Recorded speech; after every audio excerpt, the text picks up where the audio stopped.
What's up, guys? We just made it to our fourth stop of the day, the final stop. The final stop is Brandon. We made Brandon from the Harbor Branch. If you guys remember back about 4 months ago, we went to visit them and we made a video. Brandon is one of the people who take care of the aquariums in there. And we know he's got a beautiful 30-gallon tank and he's in the area, the Port St. Lucie, Fort Pierce. So we told him, hey, can we come over? He invited us over. And we're here. We're gonna check it out. It's a 30-gallon. It looks beautiful. So let's go inside. All right, guys, we just made inside the house. Brandon, what's up, buddy? How you been? Good, how are you? It's been a long time, a couple months since I haven't seen you. So last time we were with you, I saw some of your reefing skills back at the Harbor Branch, and you were doing a great job. I remember how much the one tank, the Caribbean tank, and then you had another one. Yeah, with a bunch of Pacific corals out in the back. Yeah, exactly. So we were in the area today. We made 4 stops. You're our last stop. And I've been seeing pictures of this tank, and I know it looks beautiful. It looks better in person. So tell me a little bit about it. What's the size of it? So it's an Innovative Marine Nuvo 40. So it's an all-in-one. The total volume is probably somewhere just under 40 gallons. Okay. It's 2 feet wide, and then in the display, it's about 15 inches deep and 19 inches tall. Okay, and it's 95% SPS except for the frog spawn? Yep. Duncan and the clamber, you say? Pretty much, yeah. And how long has the tank been running? The tank was originally set up 4 years ago, and it's gone through a couple of different iterations. Once I broke it down and took out some of the encrusting Montipora and things like that, I wanted to go more acropora, and then once right before we moved, and then once again right after we moved. Yeah, some of those encrusting Montiporas, they can become a pain a little bit. They can grow a little too fast. Yep. So tell me a little bit about some of the maintenance that you do in this tank. Water changes, what chemicals you use, some of the techniques that you use.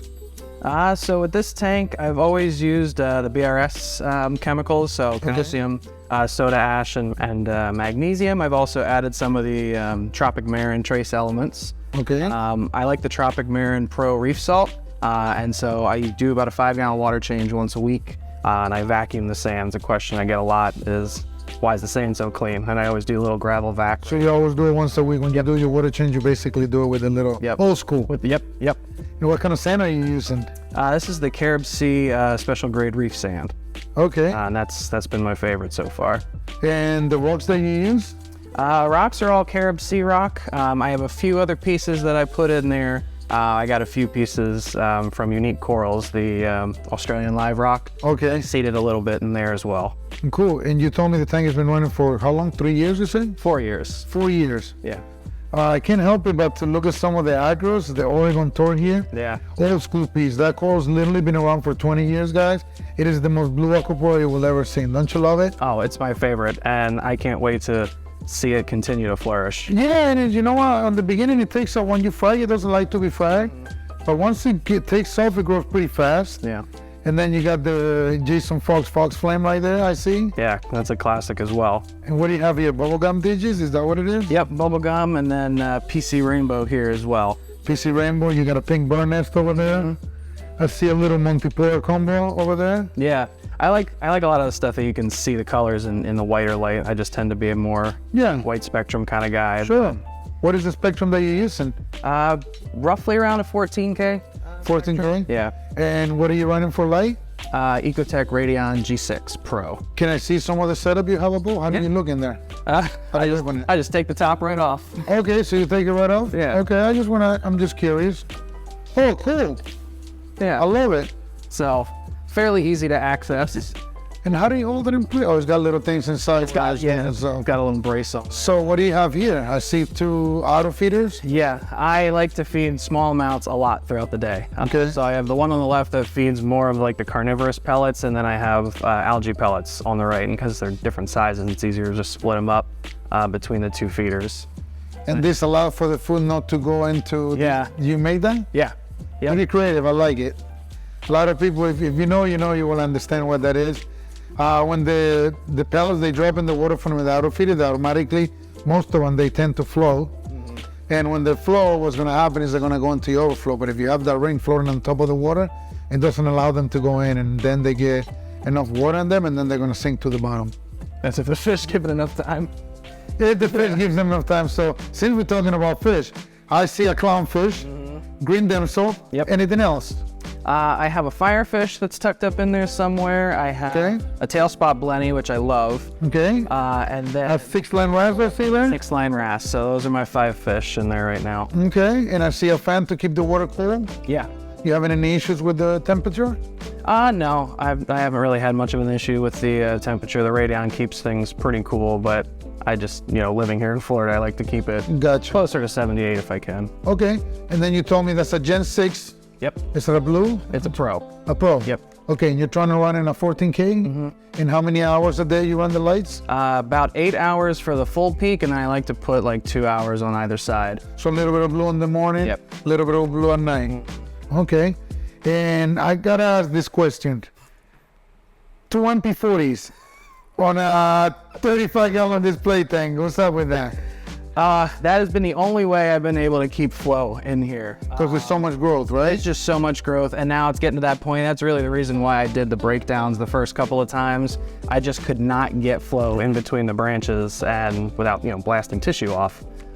So I don't know. They've been working good for me right now. I've got them set, one to go about 25% constant, and then the other one's at 60%. And you don't have to turn them all the way up, so they're nice and quiet. Yeah, they're very quiet. Okay, another question. What do you do for auto top-off? I Do you do automatically or do you do it manually? Yeah, so I don't have a whole bunch under here, but I do have the Tunes osmolator is what I use to do the top off. And then old school K-More dosing pump. That's what I was gonna ask, how you dosing the soda ash and all that stuff? Yeah. K-More doser? Yep. How many channels, 2 or 3? 3 channels. 3 channels? Yep. So you're doing calcium, alkalinity, and magnesium? Yep. Do you dose any amino acids? I do some amino acids. I like the acropora. Okay, from Julian? Yep. Yeah, I like it too. I've been using it for a while. The other interesting chemical that I use is another old school chemical is kalkwasser. Of course. Yeah, I use that. What do you do for top off? Yep. So all your water that gets replaced by cold water? Yep. Are you having any issues maintaining levels with that much growth? No. I mean, I do have a big swing. That's the biggest thing I've fought in this tank. Throughout the day, I go, lower during the day, and then my alkalinity kind of spikes in the middle of the night and then swings back down.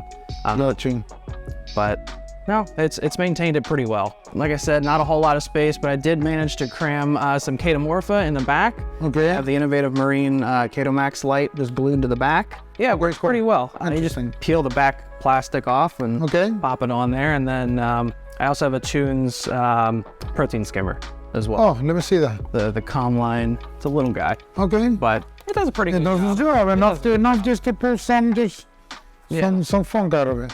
I can see how overgrown the tank is. Mm-hmm. And it's no secret you've been posting on your social media that you're moving into a bigger tank. So can you show us the new tank? It's already in place. Yep. It's not full of stuff, but talk to us about it.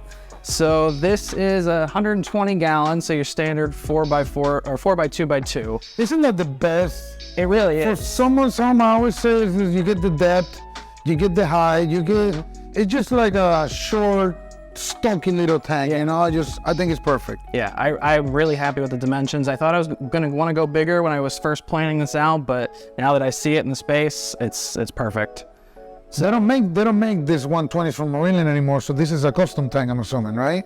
It's like pseudo custom. So I got it from SC Aquariums. They're out in California, and they have a lot of your standard dimensions that they build, and you can make some custom adjustments to it, but they put this one together and shipped it out to me, and it was really easy. It was very affordable. How long did it take you to get it?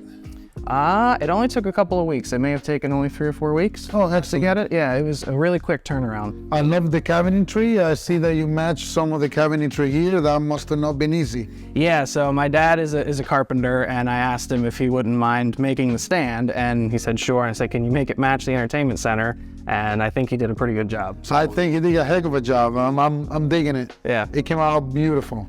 I plan on doing a hydrant system. So this is the Aquatic Life T5, and I'm going to use the Radions up top as well. Okay. I like the mixed lighting. For flow, I'm going to do 4 MP40s, 2 in the side, 2 in the back. Gotcha.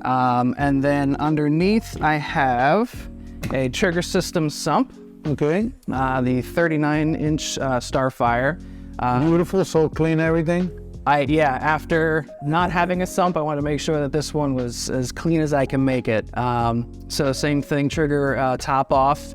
And then I have the Reef Octopus Regal 200. And the thing that I wanted the most out of that was the shut-off switch, because I've had far too many skimmers overflow on me. Yeah. So that one's really nice. Got you. And then I see you have the caulk stirrer. Yes. So gonna do normal fresh top off for this tank, but I will do a calc stir. Okay, it looks beautiful, man. You're killing it. I can't wait to see the once this is complete. Thanks. I'm looking forward to it too. So in rocks, do you know what you're gonna do for rocks? Yeah, so when I started playing the tank back in October, I bought all the rock and I put it in a brute out in the garage. So it's been cooking already? It's been cooking. That's great. That's great news. So it's gonna move faster. So maybe in a year it might look pretty good already then. That's the hope. So, are you going with the same sand? Yeah, same sand, the Carib Sea special grade reef. I like it just because it doesn't blow around too much with the high flow. Gotcha. I'm really just a sand guy. And I got Marco rock, and then I did throw a little bit of the Australian live rock. And for return pump, I see you have the Vectra. Vectra. Yeah. Okay. So you got Vectra for return, trigger system sump with an auto top off. Yep. You got a caulk stirrer. You got the octo skimmer. Yep. You got your containers. Those are for A, B, and C. Yeah, calcium alkalinity, magnesium again. And I haven't put it up yet, but I have the 4-pack Versa out in the garage, so I'm looking forward to using that. And another question, what's gonna happen with the little tank? For now, little tank is just gonna hang out as I get this set up, and I'm gonna stock. Some of the things are gonna make their way over. I don't think some are gonna make the cut, but then I might have to take that one down. Maybe someone can buy it from you, you never know. One of you reefers out there can help. Maybe the tank after it's done taking the livestock out, who knows? Yeah, I've had a lot of people ask me about it. Yeah, I mean, it's a cute little tank. It's got all the setup. It's got the fan, the feeders, you work the skimmer, you got all the holes. It's just ready to plug and play for someone who wants to get started in the hobby. Yeah, and the only other thing that I had to have with this tank is something that I did not have in any of my previous tanks, which is an electrical cabinet. Oh, beautiful. I love it, I love it. Yeah. Well, Brandon, thank you for your time. Of course. The tank looks beautiful. Appreciate it. Thanks for coming. We will see you again. Sounds Can good. you want to come back in a year and check this tank out? Absolutely. Again, guys, thank you for watching. Don't forget to subscribe to our channel. Give us a like. If you have any comment, post them below. We'll see you guys soon.